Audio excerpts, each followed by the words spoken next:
good evening, everybody, and welcome to Candid Conversations. I am your host, the laid back, down to earth life coach, Aisha Israel, and we are just about ready to begin. So, we have a pretty good lineup for you this evening. We have Ronnie Frost, who is the CEO of Frost Steam Labs. Did I say that right? Yeah, Frost Steam Labs. I'm so sorry if I messed that up. But she's going to tell you all about her journey and what she's doing these days and how she became to be a boss chick and what that is like. And you want to get your pen and paper because she has some very interesting information for you, and you may want to hire her soon. I don't really have anything exciting that happened with me this weekend, except for, well, you guys know my mom came home on Thursday. Friday was her birthday. We had an interesting geriatric birthday party at my house on Friday. But it was a lot of fun with my uncles and aunts and my mom. My mom was really happy, so I'm happy for her that she had just a really good homecoming. She had been in the hospital slash rehab center for like about a month, so it was good to get her back, and it's good having her home. But tonight we have some interesting questions as well. So get your wine, get your pen and paper, and get ready for girl talk later in the show. But right now, up next is our boss chick, Ronnie Frost.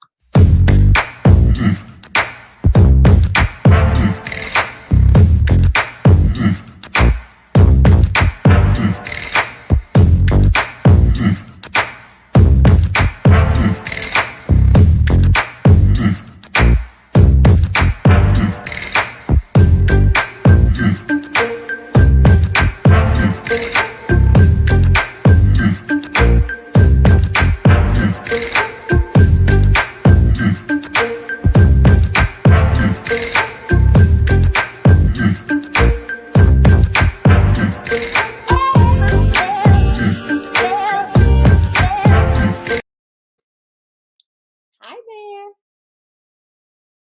I cannot hear you. Hi, how are you? Sorry about that. That's okay. I'm good. Welcome to Candid Conversations. How are you today? I am great. I'm happy to be here. Okay, good. I see you repping your company with your t-shirt. Very Yes, I'm always repping the company. Whenever I'm with the kids, I have a t-shirt on.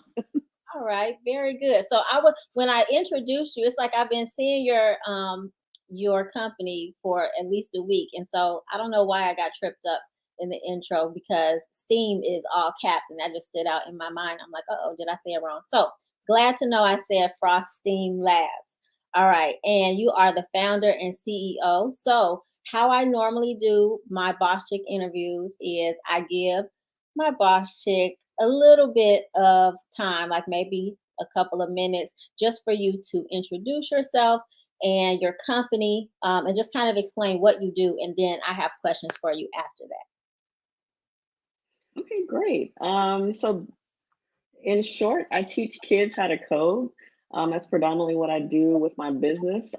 Kids ages from like 6 to 19, basically. I've been working with, I partner with nonprofits and schools, Okay. as well as I have individual parents who sign up their kids as, in our group sessions, as well as I have a couple private clients.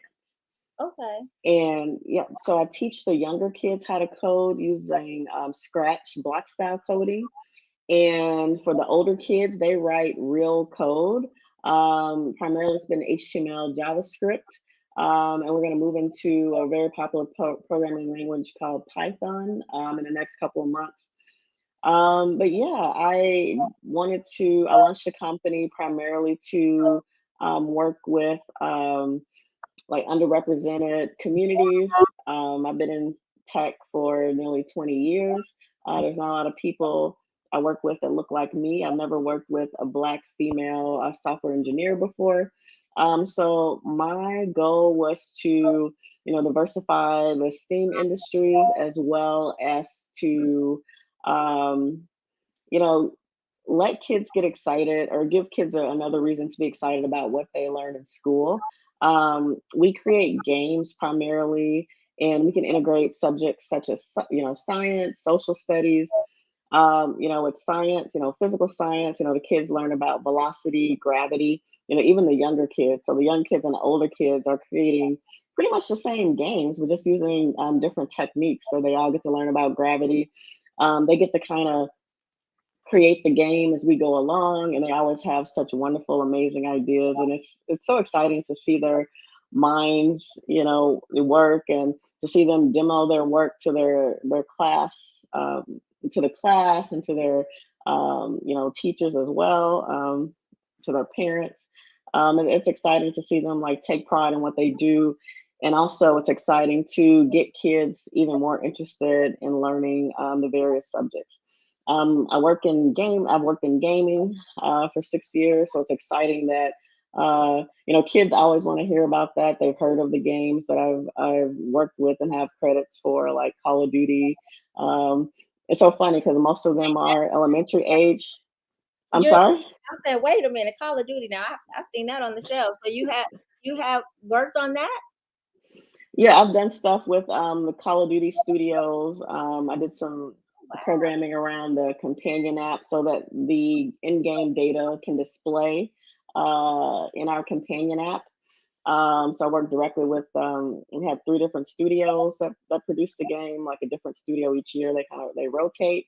So Okay. yeah, I had to play the game for work, which a lot of kids find that interesting. Like, I tell them all the time, your parents may not support you playing video games, but you can get a job and a career Right. playing video games. I wish I'd played more video games as a kid. It was hard for me to kind of get up to speed on first person shooters and level up.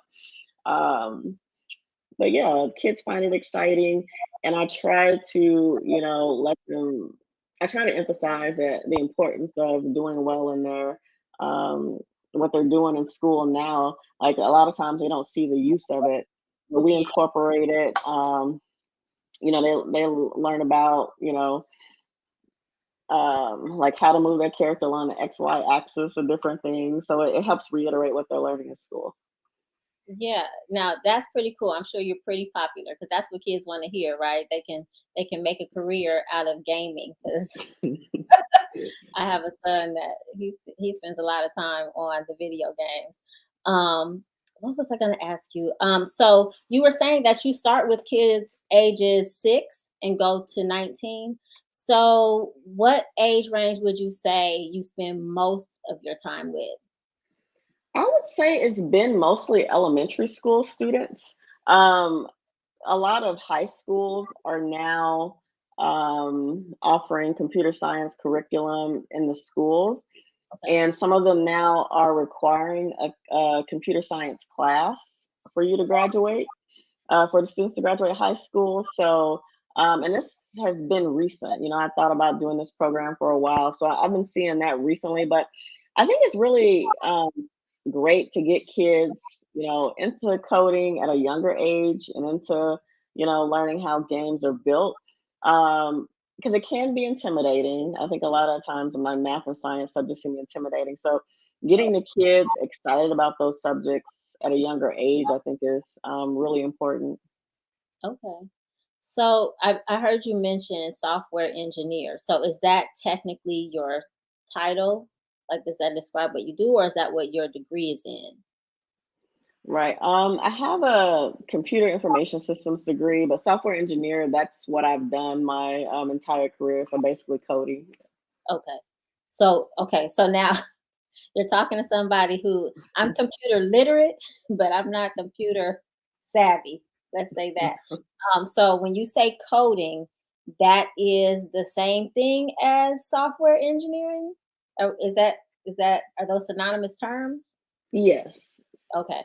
Yes, ma'am. So how did you get into working with children? Like, how did that come about? So since I was a child, I'd been volunteering with my mom. She founded a nonprofit in my hometown, and we would do things like toy drives and things for kids. And there was a kid that approached my mom, and he wanted to start a tutoring program. And I think it was like in the sixth grade. And my mom had him talk to me. And this kid was serious. I sat with him and he just had a plan for how we could do it. He had some books and things that he'd gotten from the library to do the program. Oh wow. So I was just like, okay, this kid is super serious. He inspired me to want to do it, and that's how I got into it. We launched a tutoring program out of my church when I was in college. Like I may have been a freshman, or a freshman or sophomore. Okay. And after I got into tech, I wanted to, share what I was learning with the kids because I went to college and I didn't have an email address or email account. And it was just very intimidating. I felt so behind. I was like, oh my God, I have to email my homework. I grew up in pretty much a farm town in Arkansas with like 3,000, less than 3,000 people, no stoplights or anything. So I just didn't have a lot of access to technology. I didn't grow up with a computer like a lot of the kids I went to college with had access to them, earlier. Um, so I was able to, so people knew what I was doing. I was telling people about the program, talking to businesses. I got some computers donated. I got like a small grant to buy some computers and a digital camera. And I would just do different projects with the kids to, introduce them to technology so that when they went to college, all this stuff wasn't, intimidating. Okay, that's nice. So now you said you grew up in a small town, and where did you go to college? Arkansas State University. So it was like the closest city. I think it had about maybe 75,000 people in that college town. So It's just interesting to me only because I grew up in a large city and I moved to a large city. I am such a city girl. So, I mean, I have a friend, my daughter's godmother grew up in a town, and I remember when I met her, she said something about her town didn't have any stoplights, or maybe they had one stoplight, and that was just so foreign to me. But I find it interesting that you grew up in a small town and didn't have access to technology, but you ended up in a successful career in technology and gaming. Um, how do you make that journey? Like, were you in high school and like, how did you make the decision to go into that? I'm curious. It's pretty interesting and random. So there was a period where a friend of my family, had this like basic programming, like a game for kids, and it had a book in it.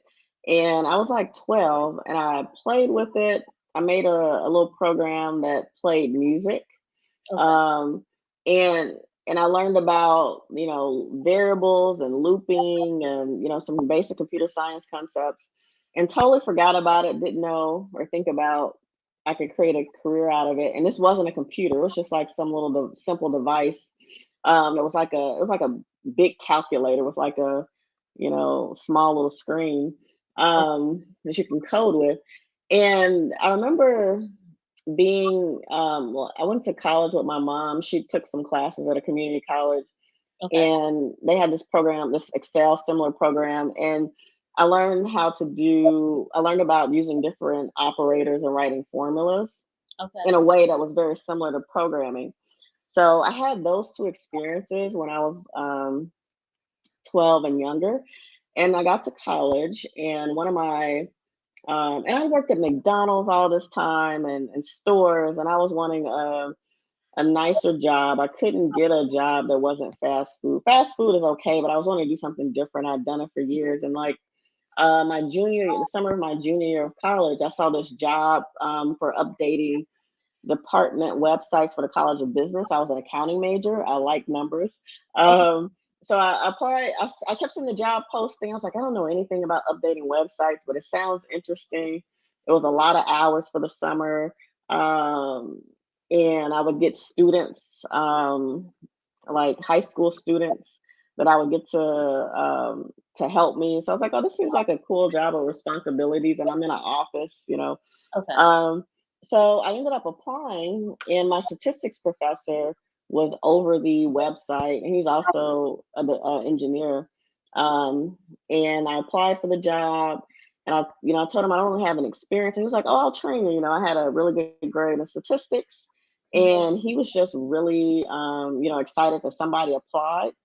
And over that summer, I Yeah. learned HTML, CSS, some JavaScript. Oh, wow. And ended up doing a pretty decent job. And he was like, "You should consider, switching into computer information systems." Like, there was a graduate from our school who was like the CIO, Chief Information Officer, for a Fortune 60, I think at the time, company, who Mhm. hired interns from my college. So I got Okay. that internship, got more programming experience, and loved it. Like, I got some tech certifications.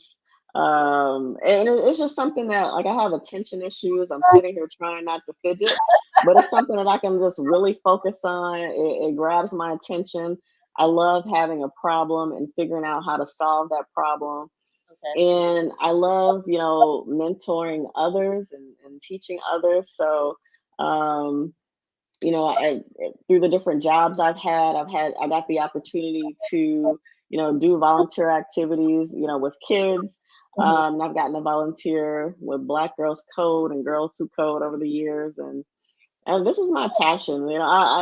I went to an event, and like Lisa Nichols, and she's like a coach for coaches, Mhm. motivational speaker, and she did like Chicken Soup for the Soul, and or Chicken Soup for the African American Soul. I think she was the main writer or one of the writers, and also of The Secret. I was a big fan of hers. Mhm. Got invited to an event, and it was a weekend that I had Black Girls Code in the same city in Newport Beach. Mhm. And during that event, there was an exercise where you had to pitch something that you're excited about. And I Okay. couldn't think of anything. I was kind of burned out really with working in corporate America all these years. And then I was thinking, that what's the one thing I do for free? I'm always like mentoring kids. So that's how I really got into it, and decided to like launch my own company. Yeah. I think that's really cool. And I've had so many boss chicks on here that say that they did something like that where they found their passion. And it's like their passion, when somebody recognizes their gift, it propels them into success. Like I know that there are long, painstaking hours that you invest, but it just doesn't feel the same when you are, spending time developing your skill and your passion as opposed to working for somebody else. So, I mean, I just have seen so many smiles coming on this show when people are telling me about their passion and what they're doing. And I myself love kids, so I understand that. They make me laugh and smile every day. And I've taken a computer class or two. I'm trying to remember. I think this is gonna tell my age, but have you heard of Fortran and DOS? Okay, so so I mean, way back in the day, and yeah, those kind of steered me in the opposite direction of computer technology. My dad was a computer programmer, and my mom an accountant, Wow. and they were like not understanding what I was doing with my degree in psychology. Like, why? Well, at least my mom didn't really seem to have a problem. My dad was like, I just don't understand. So it's not for everybody, but I'm glad that you seem very happy in it and just willing to teach, our community, because I feel like our community is left out of so much. We don't have the information that a lot of other communities have. And so I think that contributes to our economic status as a whole. Everybody's different, but yeah, so I appreciate you just giving of yourself and giving of your time. But I always ask my boss chicks, because I mean, I bring you on here because I think you're a boss chick. I'm impressed with the moves that you've made and the things that you've done. But in your own words or through your own eyes, I want to know what makes you a boss chick. What makes me a boss chick? I think it is my tenacity, my resilience. I think coming from where I come from to get here, it Mhm. took a lot of work and a lot of energy. I didn't have parents to, help me with college applications, scholarship applications, to kind of mentor me into this path that I ended up taking. So definitely, it's been a lot of hard work, a lot of trial and error. Like I'm told that I can just keep motivated, Okay. with the failure, with the challenge. I've just gotten into project management, my first project management job, and the director that I'm working with, he's always excited that a lot of project management is psychology, a lot of coding. Like you run into these big problems. There's an issue someplace. Everyone's looking at you to find it ASAP. The company may be losing money. There's a big game launch. There's a lot of pressure. Okay. Sometimes, maybe you being maybe me being a black woman and a African American or black woman, people are like, have certain energy about me. They're doubting my skills before I've even done anything. Yeah. um, I've been on calls where I had to explain to people like, hey, I'm the engineer, and I'm asking you simply, where's your documentation? Like I've had people not wanting to talk. Like I show up, they don't want to, talk to me basically like, oh, where's your engineer? And I'm like, it's me. Like, so, Yeah. but with all of that, like I'm about the end result and getting the job done. And I think that's one of my biggest, uh, I think one of the biggest things that makes me a boss. Like so many people get discouraged or get distracted based on someone criticizing them, or you know they we have, like, what do you call it, imposter syndrome and things. Oh, So I do a lot of work to like push through those things. I have my affirmations on the wall here in my office that I look at. And I remember even in my small town, I was talking to someone, a friend, and I was telling them my dreams. okay. And we're just like, well, how do you know you're going to graduate college? At the time, I wanted to be a lawyer. All right. And we're like, how do you know you're going to graduate college? A lot of people don't graduate college. Like, I always knew that even though I seen so many people drop out, quit, that was not going to be me. I just knew if I kept with it, maybe I'll get an F, or, don't make the grade I want to make on a paper or something like that. But I know if I put in the work, if all these other thousands and millions of people, did it, like I can do it. Yeah. Um, And you're so yeah, inspiring others. Yeah. That's I good. think it's grit too. I'm not afraid of hard work. Okay. When I was in college, I mean, I'm sorry, when I was in high school, I wanted to buy a car. Mhm. I worked two jobs, went to high school, still went to my classes, got straight A's still. Uh, People are like, you're gonna burn out. You can't, like, I get you can't all the time.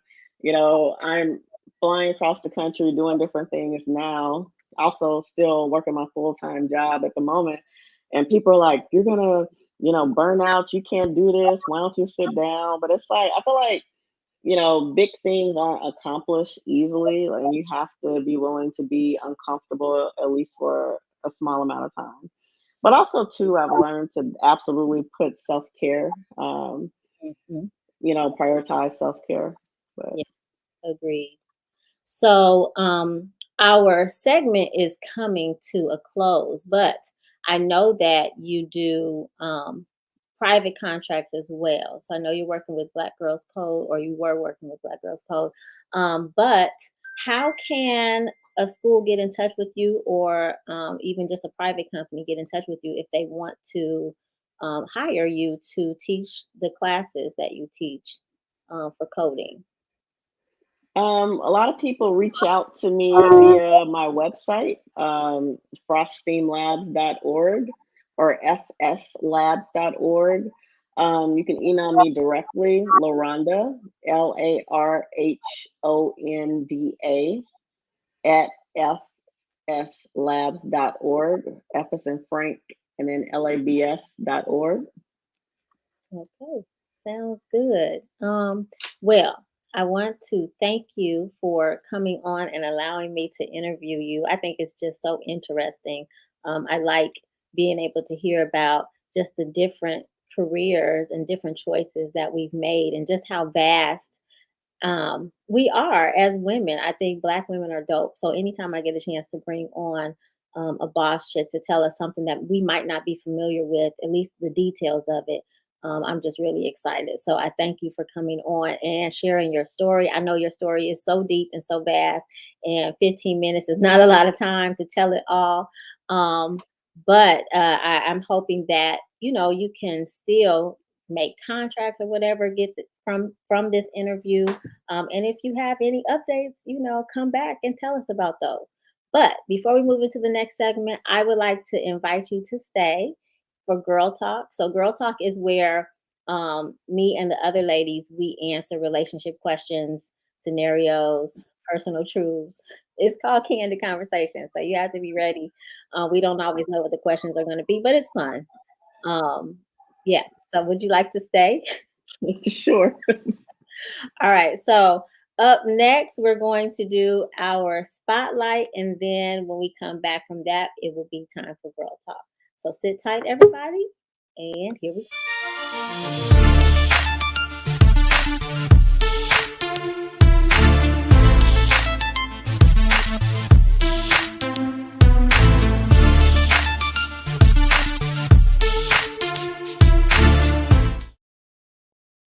Oh, it's just me.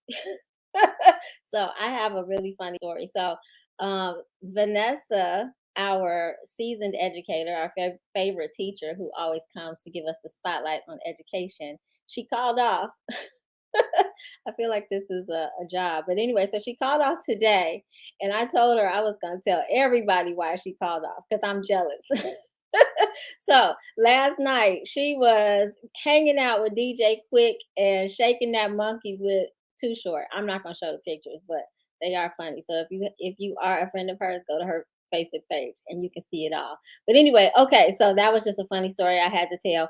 Up next is Girl Talk. So go grab your wine really quick. I hope you can get it by the end of the intro because we are ready to get going. Oh, yes, it's time for Girl Talk with Dawn B, Latanya, Udania, and yours truly, your laid back, down to earth life coach. All right, ladies, it's time to decide. Would you like a question, a scenario, or a personal truth?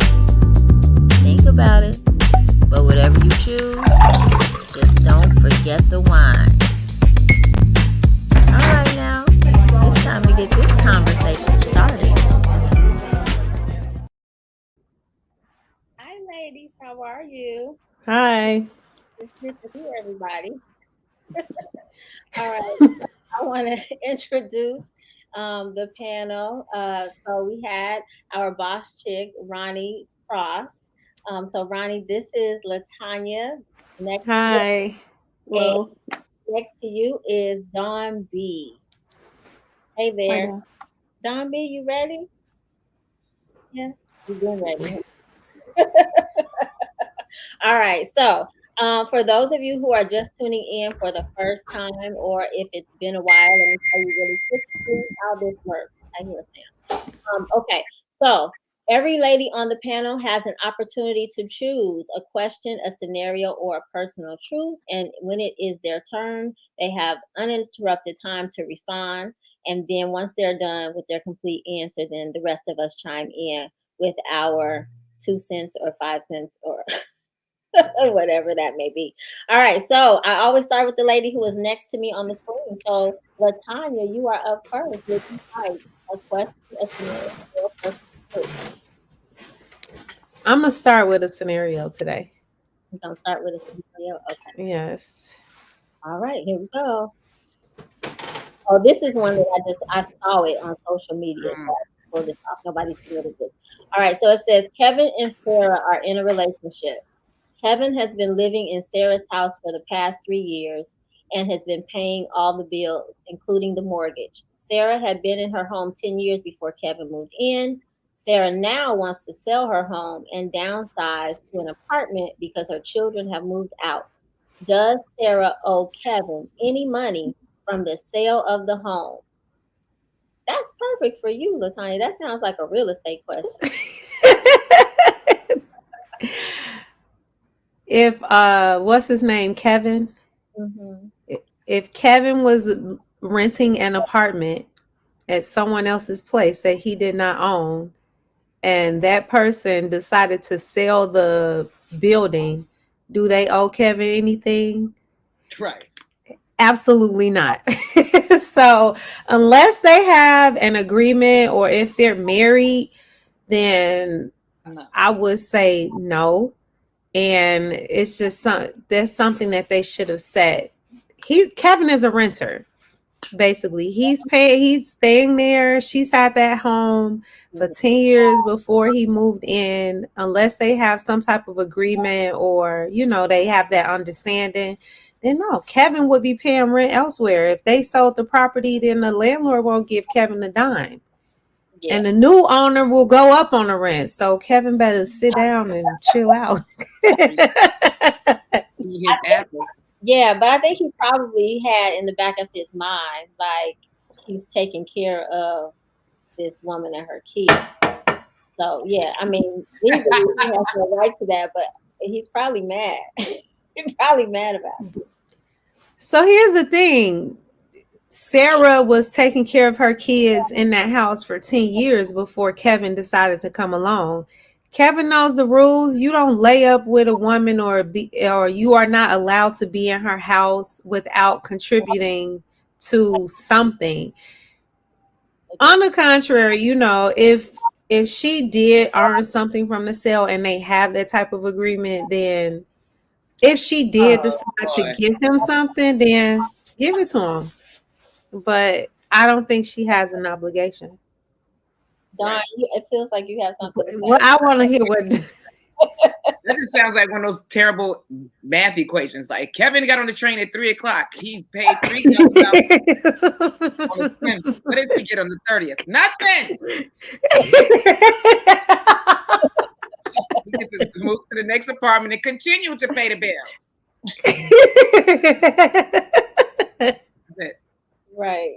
Don't stop now. Ronnie, did you have anything to contribute? I find this is an interesting situation for me. Like, I had a divorce that was just finalized, a long-term divorce in California that was just finalized. And I own property here in California. And then I know that there's common law marriages.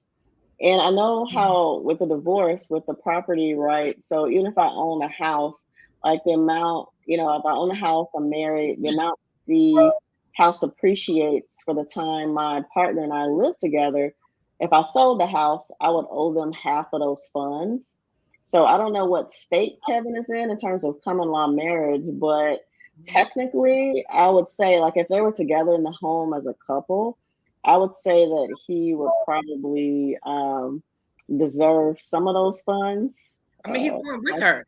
They're going together to the apartment. Right. They're not divorcing. They're still together.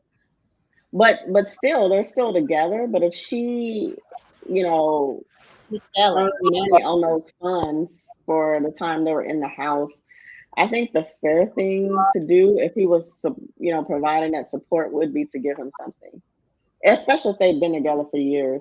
If she just been supporting him, this time and he wasn't making any money, wasn't really providing any real support, even though legally she would owe him something or whatever, I wouldn't feel that she would. But if the fact that he was providing, I think it would be fair if they're living together like they are married. So we don't live in a common law state. I think that might be I don't think he would have a leg to stand on in Illinois, but in California he might. I think you're right. It depends on what state he's in. I mean, the law, because here, tell me to shut up and go pay the rent at the apartment and buy a new couch. I would like a question, please. Don, what's in that glass? Maybe I do need a cocktail. I'm so impatient. Okay, you got a question. We're done with that. All right, hold on. All right. What is the most important part in a relationship? Sex, love, trust, time? Maybe none of those. I don't know. Okay. Anyone I'm else? single. I'm divorced. I've had boyfriends. I don't know nothing. I'm not trying to have a relationship. I'm like in a place where everything and nothing is important. Like happiness. Was that on the list? It's not on the list, but if that's The your most important thing in a relationship, in my opinion, is wanting to be in a relationship. That's a really good answer, Dawn. Yeah, desire, right? The first thing is desire. I agree. I don't know if it's the most important, but it's definitely essential. I think I don't. It's kind of hard. I mean, I don't know that there's one thing that is the most important. I think respect is essential. I think love is essential. But some of those other things I think come like preference. You know what I mean? Trust is essential. Trust. Yeah, trust is definitely essential. If you don't have Trust trust, and time to me. trust is what? Trust and time are essential in a relationship or marriage. If you don't trust the person that you're with, then it just causes so many other issues within the relationship, like arguments, unnecessary arguments. Person can say they are one place, and then because you don't trust what they're saying, then that's an argument. Oh, you said this or that.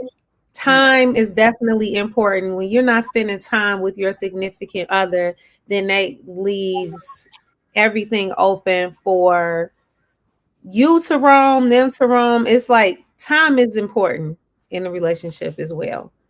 I don't. What were the other options? The other thing was sex, but I think that time is kind of on an individual basis. So I think time is important, but I think it's going to depend on the individuals in the relationship how much time or what you give Right. time. So Yeah, like yeah, yeah. I'm not saying I didn't specify a like lot, how much, but whatever that time is that you dedicate, if it is he goes one way and he goes to his job or does his thing during the day, you do yours, and every Wednesday we have to at least have dinner together. That's time. gotcha. Whatever works for the couple, but some Right, type of time, it is important, because somebody else will know your mate better than you because you eat. And it doesn't necessarily mean that something is going on. However, it's just like you don't even understand or know what's going on with your mate because you don't even spend time with that person. He or she is spending time somewhere else. right. I think there's like a whole list, honestly. I think like communication Yeah. is important. Agreement is important. Oh, for sure. Like if you guys don't agree, I don't know how long that's really gonna last. But then I do know some couples that have been married, 50 years and they don't agree on a lot of stuff. So maybe not, but for me, agreement is important. Peace. Mm-hmm. Um, Ronnie, I didn't mean to dominate the conversation. Did you have anything you wanted to I know I'm pretty quiet. But yeah, I agree. Like communication, I think is important. I don't think that was in your original list, but as you mentioned, respectful communication is important because you can disagree, but you can respect another person's opinion. I've been in situations where just because I have a different idea of something, that person's mad, and I'm not saying that things have to be done my way, but I'm like, oh, here's how I think we should proceed with this, and then this like attitude because they disagree. So just having respectful communication, and then accepting that you are all both different people, have your own different experiences, yeah, but hopefully you'll be able, you two can like reach a common ground, like look for that. agree? I do agree with that. All right. Well, Mm-hmm. it's on you. Ronnie, would you like a question, a scenario, or a personal truth? A question, I guess. Question. Okay. Can you fall in love with someone you have not seen in person but communicate with every day? Hmm. This reminds me of a catfish episode where I'm like, how do these people fall in love? Like they haven't had a video chat or anything with this person. They communicate Oh, with them through Facebook Messenger. I don't think I could. I'm also not a, love at first sight person either. I know that's a common question, so no for me. okay. Did you, Latanya? Did you fall in love with Mm-mm. somebody you haven't seen? No. It did say seen, No. right? Somebody you haven't seen? Yeah. Well, in person, so I I guess you could have seen videos and stuff. I agree with that whole catfish thing. I've seen catfish too many times. I know people who've been catfished uh through Instagram before. So Really? I won't say who, but yeah, I've seen all of that before. So Okay. I haven't. This is a show that comes on. yeah, so Yeah. it's basically this scenario where Oh, these ladies or men, they meet people and they have phone conversations. They never actually have a FaceTime or video call. It's a lot of messenger, and then whenever they decide to meet, it's either they'll meet the person and a person has been sending like old pictures or pictures of someone else. It's well, we watch every it. time I see that show. Have you seen that on Netflix? The What's the name of it? the Circle. It's like it's intentional. It's my daughter and I have watched it. It's like they have people move into this apartment and they only communicate like via social media, but it's like, it's private social media. It's not, you know, public. Like we couldn't chime in. We're just watching the show. Some people are real, some people are catfish, but they only show pictures. Like they don't show video or anything. So they're just communicating by chat and like group and all of that. And they eliminate people based on like whether or not they think they're catfish. And sometimes one season we saw they got rid of like almost all the real people, and I think a catfish might have won. I don't recall, but it's just interesting to watch. But being a catfish seemed like a lot of work to me. Like to not be your real self, that's a lot of work. It is, and it like the times that I've seen the show Catfish, I'm like, dude, you deserve this because in 6 months, you're dumb, you big dummy. Like, you didn't know, like, come on, man, this is stupid. Like, People are just starving for especially in 2022, 2020, anything, 2000, anything. exactly. Skype, FaceTime, camera, Facebook camera. I can call anybody in the world all through Facebook. Yep. That's true. Maybe they're not picking up because with that movie that I know we're talking about a lot of stuff that's fictional, but the movie that had gosh, what is her name? Oh, Tiffany Haddish in it when she came home from prison, right? Wasn't her like the lady that played her sister? She was dating somebody that she never saw in person, I think, because they ended up seeing Chris Rock. Wasn't it Chris Rock? Like they found him and he I think so. foggy in my mind. I just remember being me, but I guess in real life that wouldn't be funny. All right. I'm going to take a personal truth since nobody has. All right. Have you ever been cheated on? If so, how did you find out that you were being cheated on? That's my question. So, I wrote a whole book. You can get it on Amazon.com.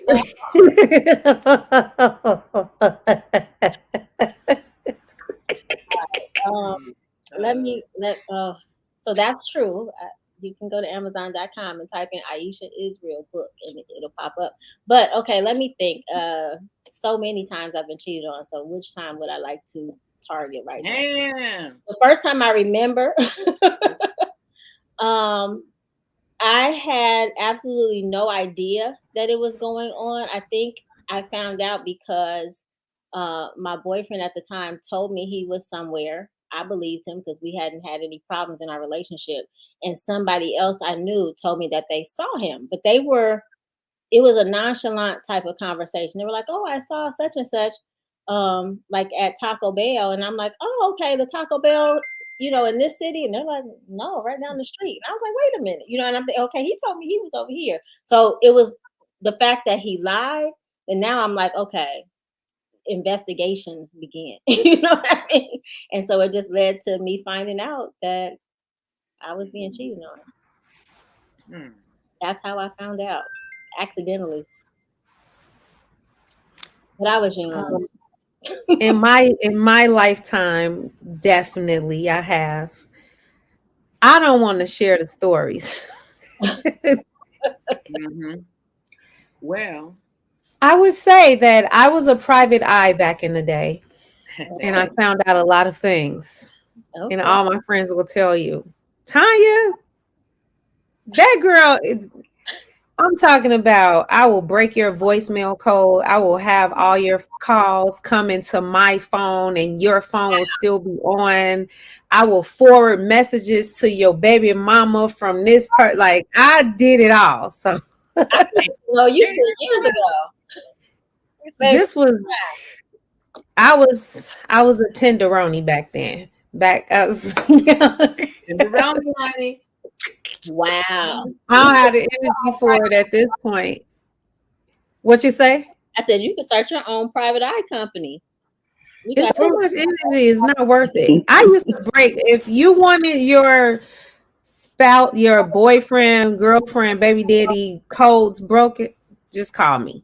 And I'm so mad now. Like, I used to do it for free. Oh wow.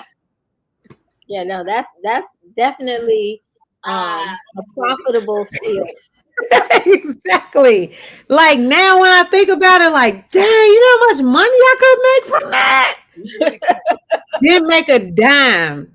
But I used to give everybody the spiel, like, look, when I do this, you got to be ready because it's going to go down. When you get in these voicemails, when you go, and they, okay, I'm ready. Then they come to me crying, like, didn't I tell you? I should have never did that. No, I think Latanya and Ronnie could probably have some type of serious business going on. She's got the coding skills, the breaking skills. She's a hacker. A hacker, wow. Well, you know what? I think most women are built like that. But to hone that craft. Just for the record, I've never been cheated on.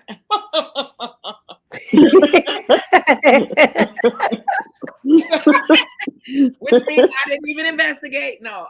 Okay, I have one story. I have a couple, but let me see what would be the most entertaining one. Well, I didn't find anything out when I did a stakeout. I did that. But I was dumb. This one was kind of ridiculous because I parked on the next block across Cottage Grove, and his kitchen window was facing that way, so he kind of seen me backing up down the block. And I saw him jump out the back door. I was like, damn, he on the ground. He's leaving. And then he popped up on me. I'm like, oh, what are you doing here? Like, I got caught. John, you went in your own car though? It was dark. It was dark. Yeah. But you know what? Because he was cheating, he was on the lookout because he knew I wasn't no dumb. This is the one I did. College. I was getting cheated on so bad. I had no clue that my college boyfriend, my second year of school, had a girlfriend back at home. We were in Carbondale. Boom, everybody know who it was if they listening at one point. So he was graduating, right? I'm getting ready for the graduation party. And then my people come in like, listen, Dawn, you might not want to go because such gonna be there. I'm like, all right, who is that? They was like, oh, that's his girlfriend. I'm like, what? I'm going to the party. So I went to the party and I just started. And she was in there and he was like physically sick because that was my boyfriend during school. Yeah. He had a girlfriend in Chicago. So I just started collecting things that I left around the house because I was up in that house. You know what I'm saying? Like my Godfather tapes, T-shirts that she had, like beer, turkey bacon. I took all that shit back. And then, okay, fine. I got back with him once I left Carbondale, right? Because he left her. You sure? That was her girlfriend. Until I checked his voicemail on his pager. He didn't leave her. It was his address. Men make the passcode so very simple. So I put in his address. Boom, boom, boom, boom. You have 3 new messages. And it was her.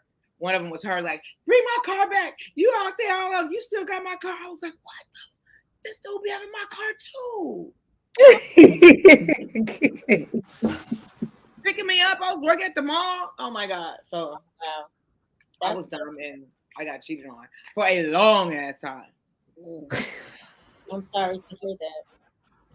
And they didn't even tell me until she came down to Carbondale. Y'all, they been new. They just let me just go. Yeah, that's wrong. Leave your turkey bacon over there. You know what I'm saying? Getting stalked by other biddies on the campus one time at the same dude's house. This was his true ex-girlfriend, but she still went to school there. She used to stand outside the apartment. No. I know you up in there. She used to follow me through the mall. Oh, girl, it was nuts. I should have left him a long time ago. But I checked that message. It was the last time I checked the voicemail, though. I tell you that much. So I didn't get to give you the prep talk. You went in. Yeah. I was like, oh, and the phone was on the wall back in this time. I hung it up. I sat on the floor for a while. Like, you so stupid. You asked for this. And that's it. That's one of my cheat stories. Yeah, I have a whole show on my cheat stories. Okay, so I was a cheater. I was a cheater though. Oh, you were mainly in most of my relationships. Okay, so I'm just to self. We don't have to talk about that. Back in my heyday, he had to check my Sprint PCS bill to find out how I was cheating. Oh yeah. The Sprint PCS bill, they documented everything. I worked at Sprint. Yeah. Girl, she had it all. I had all the information. I worked at Sprint PCS when it was Sprint PCS. PCS. Yeah. Holy okay. Dang, I wish I knew you back in the day. Yeah, right? LaTanya, it's rounded itself back to you. Question, scenario, personal truth. I'll take a question. All right. Excuse me. I need to get up. What do you call a man who has cheated multiple times, then blames you as the reason? A dumbass. No, I'm just a narcissist. And that's about it, folks. A cheating one at that. Yeah. Yeah. Yeah, that's all I have to say about that type of man. Definitely. I think the part where he's blaming you, that's exactly. Definitely. It's like, you're insane. That's the bottom line. You're cheating, but you're blaming me. Mm-mm. Well, I mean, he might be cheating because of your ass. No, a cheater is a cheater. Either you a cheater or you not. Right. Just bounce. You can't blame it on nobody else. No. I would say I wouldn't call that person anything. Like, you don't get anywhere. He gets no. Just leave them alone. Just, right. Yeah, I have so many friends who will. I've had some friends who will go round and round trying to figure someone out, trying to figure out why they doing this, why they doing that. Mm-hmm. You can't just let it go. It doesn't even matter. Like, I always tell people, catch them the first time and then leave them alone. Like, especially if you had to catch them. No, it's not worth it. That's Mm-hmm. not a good sign. I told you, don't talk during the show. Home, everyone. Huh? All right, nothing. If you didn't hear it, we're great. Okay. So everybody says no. She says What do you call a man that cheats all the time? You call him a cheater. and blame Right. you for it. A Blame cheater. you, like you're the That's reason. definitely narcissistic. Most of them say that though. I cheated because you wasn't Yeah. But I think that's people wanting to absolve themselves from the guilt. Like I think people cheaters will twist stories in their head all the time. Like I don't think they own up to it and be like, "Oh yeah, I'm a cheater. I'm this liar, horrible person." Like some people, some people admit it and like deal with it. some people. yeah, Cool. I'm admitting it. I used to be a cheater. I didn't cheat on my husband though, but Other people. I wasn't married. Shit, after a while, I was like, "How y'all doing over there?" All right, Don. We have time for one more, maybe two. Depends on how long it takes us. Okay. So, like a question, a scenario, or personal truth. Well, I don't know. Personal truth. All right. How do you find confidence outside others' opinions of you? How do I find confidence outside of other people's opinions of me? I don't find confidence in everybody's opinion. Just imagine. I know, but so just imagine someone is in front of you and they ask you this question. Maybe they are having trouble finding confidence in themselves. I don't know. I don't. Damn, I keep picking whack. This. Want another question? Whack. You want me to How throw do I get confidence? I talk to the Lord in prayer. I don't know. I feel You like look in. Like, who cares about what other people? If your confidence comes from outside of yourself, then you are lacking confidence, period. I mean, other people's opinion may like help boost Sway it, you and but help it you. has Yeah. to come from within, not from. What if you get around a bunch of introverts who won't say anything? Then you don't have confidence at the time. You think you're cute and you around a bunch of people who don't talk. Then now you're not cute because no one said you were cute. Like that's Get out of here. Yeah, I see. Dang, I picked some whack questions. Right, but if right, I mean, I totally agree with what you're saying. If you are confident, then those things don't matter. no. Okay, let me be realistic. Let me be realistic because sometimes you, like Tanya said, you could. I don't want to. I don't have. Sorry. All right. So outside of other people's opinions of you, it comes from within. I think it comes from you making a decision. Well, so for me, I am a spiritual person. I have a relationship with God. I care about what God says about me. So if God says that I'm a winner, God says I'm an overcomer, God says that, all of these things, then that for me, that's where it has come from. I've been like that since I was a kid. So I don't think anybody trumps God. So other people's opinion, if it doesn't line up with what God said about me, it's really irrelevant for me. That's kind of a tough one, actually.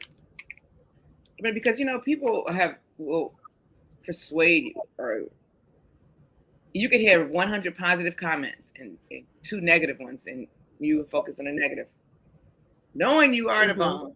I mean, and as an entertainer, like sometimes when I get off stage, and I'm like, damn, like I'm really hard on myself, and then everybody's like, oh no, you were super funny, and I'm like, okay.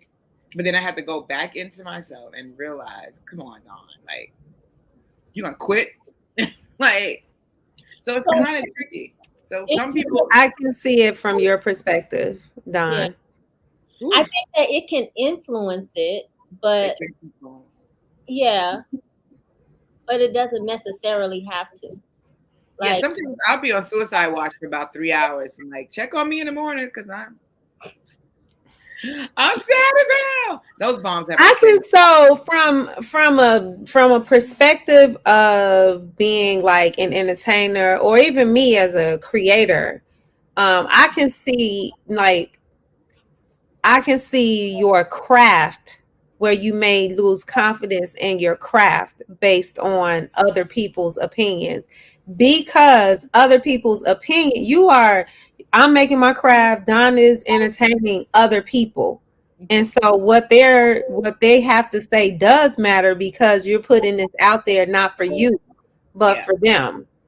So that does make sense in that sense. But like her craft and what she and entertaining and personal, like she can look good on stage and she knows she look good, but if no one laughed during her show, or I made something, no one purchased anything from me, then I'm still going to be a confident person. I'm confident in what I made, but it will take me back a little bit, because what I expected from this didn't actually happen.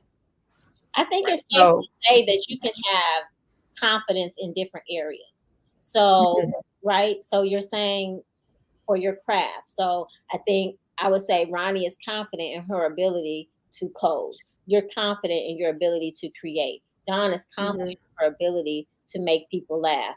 I'm confident in being able to educate people or give people information. So, but that doesn't necessarily, like if somebody comes and says, Dawn, you're not funny, I don't think that's going to make her think she's not funny.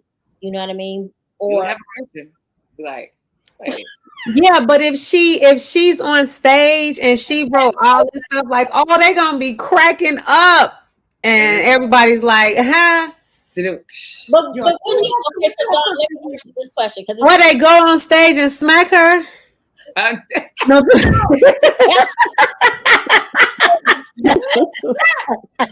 What I was gonna say is, Dawn, though, if that happened one time, you're not going to, I mean, you might be sad that night, but I don't think that just because one audience didn't laugh that you're going to be like, I'm not funny. You're going to be like, wrong crowd, right? Like, yo, son. It makes you go back and reevaluate and rethink. Like now in my career, no. So, but it's a bruise to the ego, though. Like, okay, I gotta fix this. Okay. And you have to think of the demographic. You got to think of the elements in the room or whatever happened. But in the beginning, like I said, I would be like, check on me every 2 hours. Okay. I can see that. I get it. I might take myself out tonight. But it's really tough. But it's in the public eye. But personally, how I feel about myself is right. You're right. It's two different arenas. It does have to do with what is it? Confidence. Yeah, confidence. I think it's confidence and self-esteem. Those are kind of similar, or no? Or it's confidence within yourself and confidence in your craft. Yeah, that's what I would say. Like confidence in what you're doing. Yeah. Okay. Cool. All right. Did anybody have any last or closing remarks before I close the show? Because we are 3 minutes over. Oh, I like your mug. All right. Easily.